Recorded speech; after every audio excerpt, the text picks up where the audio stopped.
This video would be a mixture of fairy tale orchids as well as fairy tale gardens. They're all kind of blended in together just to show a little bit of my madness. Here are some giant vandas from down in Leesburg, Florida.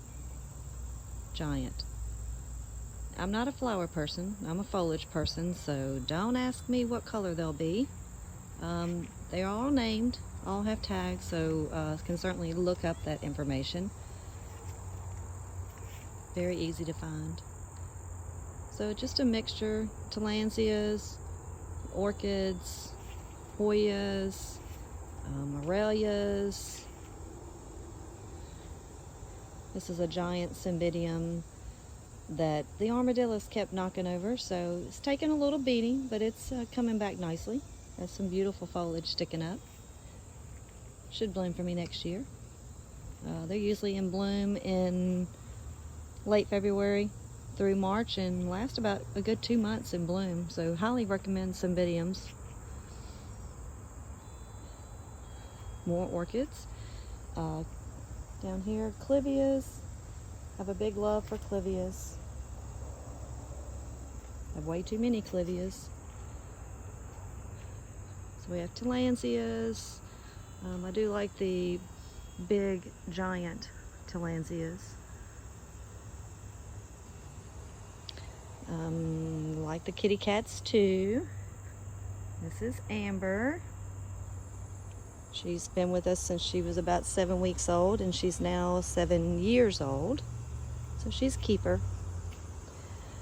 Philodendrons. This is a table of lady slipper, paphiopedilums, and frags. Of your succulents, the rick-rack cactus, more orchids, which is something I often say, more orchids. This is sansevieras, have lots of sansevieras, and if you look deep in the middle of the sanseviera, an orchid. All real estate is very valuable. Another giant vanda that at one time was fully leaved all the way up to the top. Probably averages about 5 to 6 feet tall in total.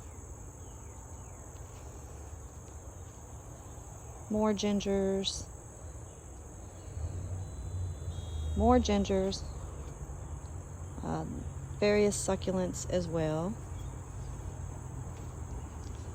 Several baker's racks because they have to go vertical. Here's the new orchids. Love anthuriums, big leaf anthuriums, anything that's uncommon and unusual. And what is sticking inside the anthurium pot? Another orchid. Imagine that. Down at the base of the clay pot are 2 frags called Piercii. Cute little bloom, actually looks like it has a unibrow on the face of the orchid. Big leaf philodendrons, the Warsawisii, very shredded leaf. Ripsalis, forgot about the Ripsalis. Begonias, lots of begonias. I prefer mounting the orchids opposed to having them in a pot. So I've really taken a lot of time doing a lot of mounting. They're taken very nicely. Here's one that's very, very unusual. And it's in bloom. It's happy. This little bloom spike just continues to put off buds for months and months and months at a time. Forgot the name. I have the name, and I will place the name. Another Tillandsia xerographica coming into bloom. I have 2. The other one is it's sitting straight up, facing up, and this one adjusted at an angle, and it was always on my to-do list to correct that, and I never did. So I don't know if it stressed it into blooming. Have never seen one bloom ever in our area. You can find pictures. which also, once it blooms, will help me identify, make sure it's the right one that I believe it to be. So it'd be a great opportunity to like my page and subscribe, and that way when I do have that bloom for the Tillandsia, then you would be one of the first to see. Coming into lots and lots of gingers. Lots and lots of gingers. Like calatheas, I have several different calatheas. They like very high humidity and shade. A little dappled sun is okay. Around here it's survival of the fittest, so sometimes that dappled sun has to be. Lots of anthuriums, as well as the philodendrons, like the I guess it's Jose Borno. Beautiful, beautiful philodendron. Not one of my favorites anymore because it's becoming easier to acquire. I like things that are not easy to acquire. So one day this will probably be sold off, I'm sure. So another reason to subscribe, because I will be placing plants for sale, and you would have the first opportunity to acquire. Another big leaf anthurium. This is another one called Fingers, and actually has a bloom spike coming up on it. So hopefully they will mature. Or seeds, I'm sorry. Not sure what's happening there, so we'll keep a watch on it. And if you're interested in anthuriums, another reason to like my page and look forward to updates. More orchids that are mounted. Orchids would prefer to grow on something than in something. And I will discuss that on my page, my Fairy Tale Orchids page that I have. Bromeliads, lots of rare and unusual bromeliads. This is my giant taka, the black taka, or also known as the bat plant.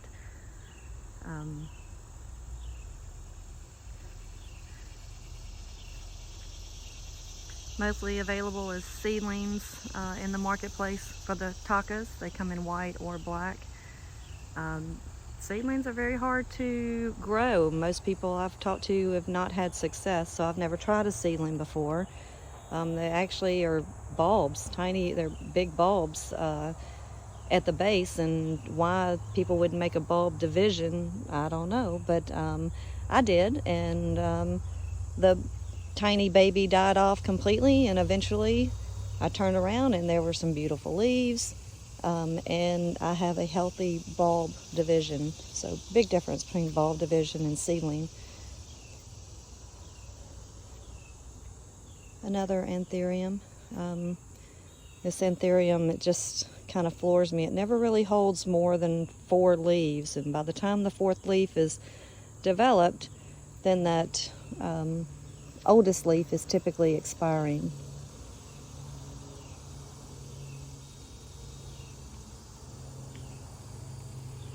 Lots of rare and unusual bromeliads. This is what is known as the blue ginger. Most people know which is not technically a ginger, I have to say, but most people are familiar with the erect blooming blue ginger, and this is the pendulous version. Excuse me. I don't grow the erect version. This is something that I had back about 25 years ago and didn't really know what I had and lost it, and just recently acquired it last year. So some things are in the marketplace for hot and heavy, and then they disappear for years and decades, and then before you're ever available again. More bromeliads. Another picture of my giant taka. It's a very thirsty plant. Requires a lot of water.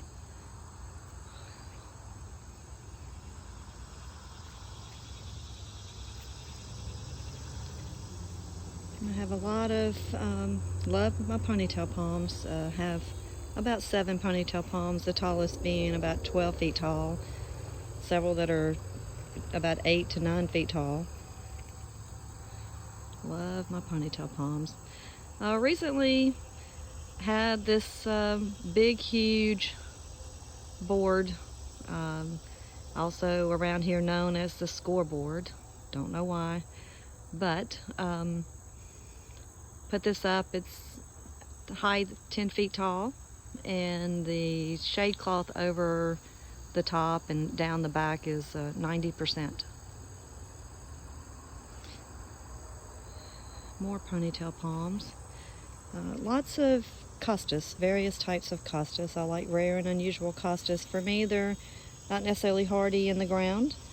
They are probably happier more around Central Florida down to Miami area in order to stay in the ground year-round. Lots of different varieties. Another giant vanda.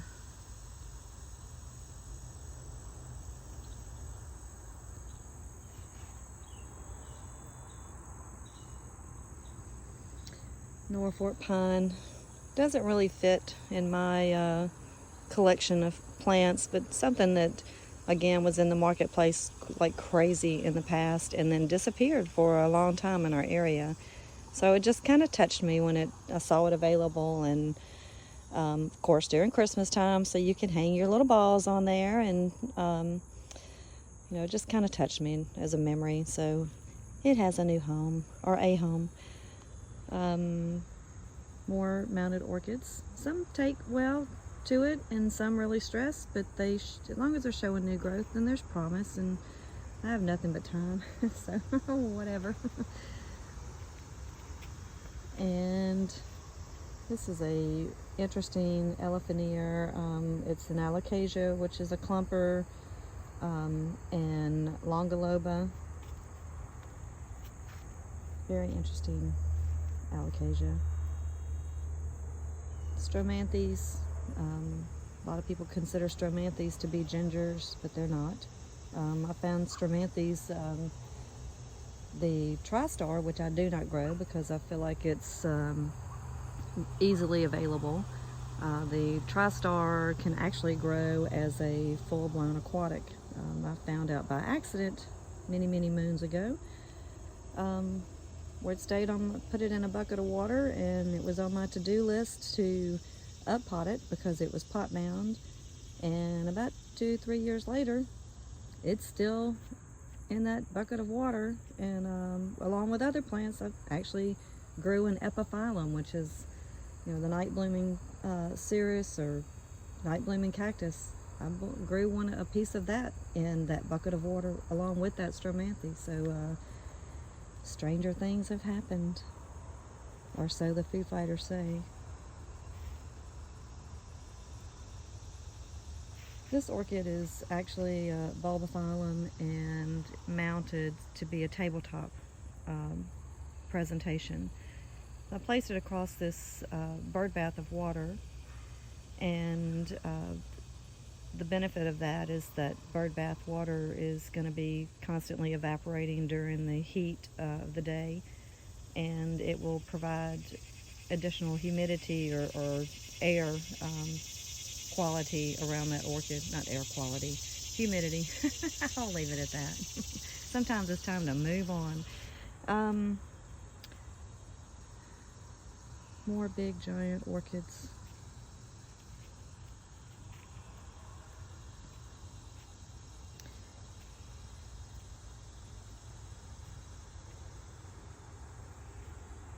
Big giant elephant ears.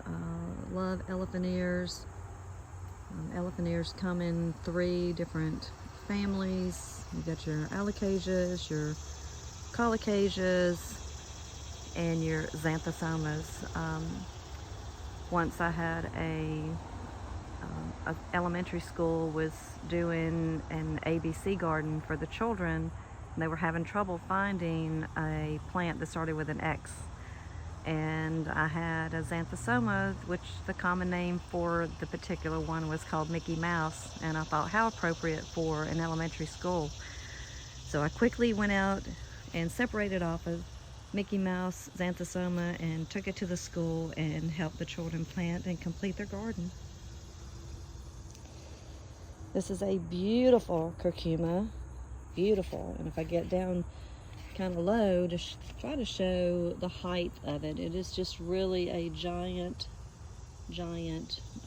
presentation. Erect foliage, or upright, so very friendly for the garden. Some of the curcumas have a low and very wide foliage that can get up to 3 feet in diameter when they're at their glory, when they're at their happy time.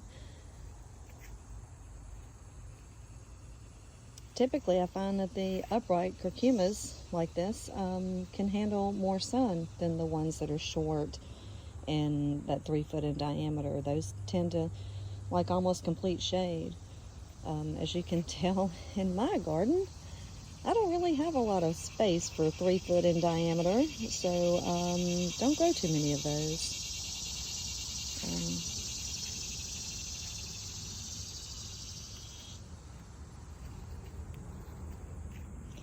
Lots and lots and lots of plants. There's a few common things in here, mostly rare and unusual. It's getting so sad that the chair used to be placed for the cats to lay in, and there's no room for the cats anymore. It's a big orchid that needs to be divided and cleaned up. Wilsonara is the genera of the orchid. Beautiful, long-lasting blooms, and I can post a picture of that, as well as do a talk about it on the Fairy Tale Orchids YouTube page.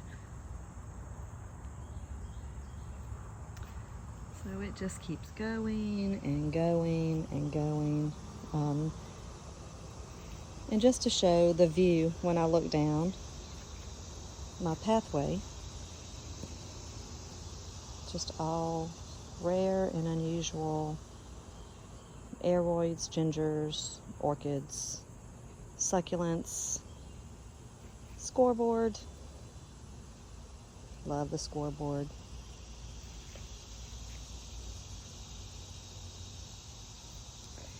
Even into here. Lots of big leaf Hoyas. I hope to do a video about the Hoyas as well. It's a spiral ginger, Acostus barbados, and very interesting leaves. They're very leathery on top and very fuzzy on the bottom. So you find people just sitting, rubbing, or standing and rubbing the leaves just to get that feel. It's very calming, very soothing to do that. You have the variegated costus down here. Got the speciosus growing. Usually when that cane begins to take on that red hue, that is a sign that it's getting ready to bloom. Another sign is the leaves are really big as they're growing up the cane. They get bigger and bigger and bigger, and when they begin to get smaller, that is another sign that it's getting ready to set bud.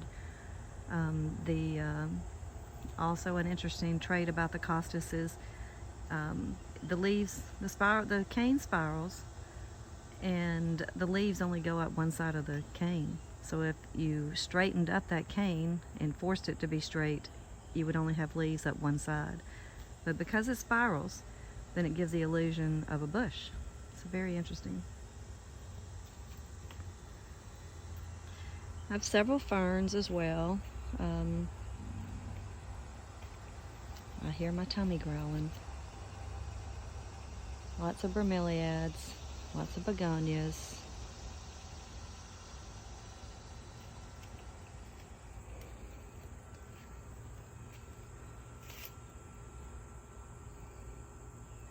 Another beautiful ginger or curcuma, again upright, so would be able to handle a little bit more dappled sun. One called Aussie Plume.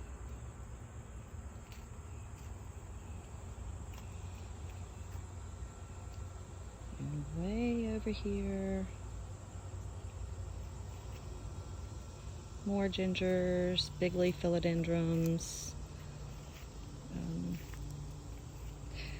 The one thing that I cannot grow, and I'm very sad to even show, are my herbs. If it's food, I kill it. I don't know why. My lemongrass is all pitiful. Lost all of my all of my mints, all of my lavender died. I expected that to die in our heat. More costus gingers, beautiful orchid down at the bottom, silageny, blooms on new growth, so it's beginning to put off new growth. I divided it, and this pot stressed for a couple of years, but it's now starting to rejuvenate, and so once it blooms, it begins to put off new growth very quickly, and then that new growth will bloom, and so it's a pretty long-lasting orchid once it comes into bloom. Again, I'm not a bloom person, I'm a foliage person, and so I just think that's just beautiful. And a Philodendron gloriosum.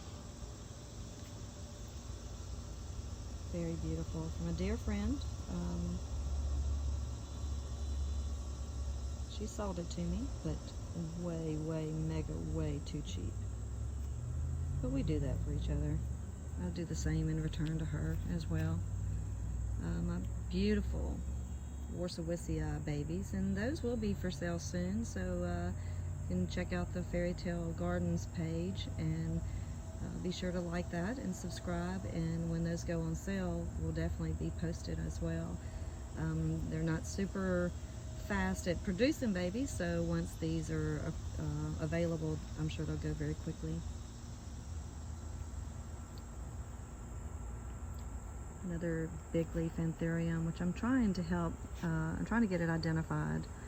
There's several that you can guess, and the shade cloth is really showing a horrible color. I probably shouldn't even be showing this to you, but the one thing I want to show is the when it bloomed, it actually got pollinated, and here is the seed pod. Looks like a dog collar to me, a spiky dog collar. Started off a dark royal green and has matured to this pumpkin orange. So they're still very firm. They're not ready to be removed yet, but I'm waiting any day. And then I have another bloom already on the anthurium to show what it started as. Gorgeous chocolate, such a dark wine that it looks black from a distance. So hopefully one day, whatever pollinated the one that's orange, one day will come and pollinate this one too. I do sell the seeds, or I guess they're called berries.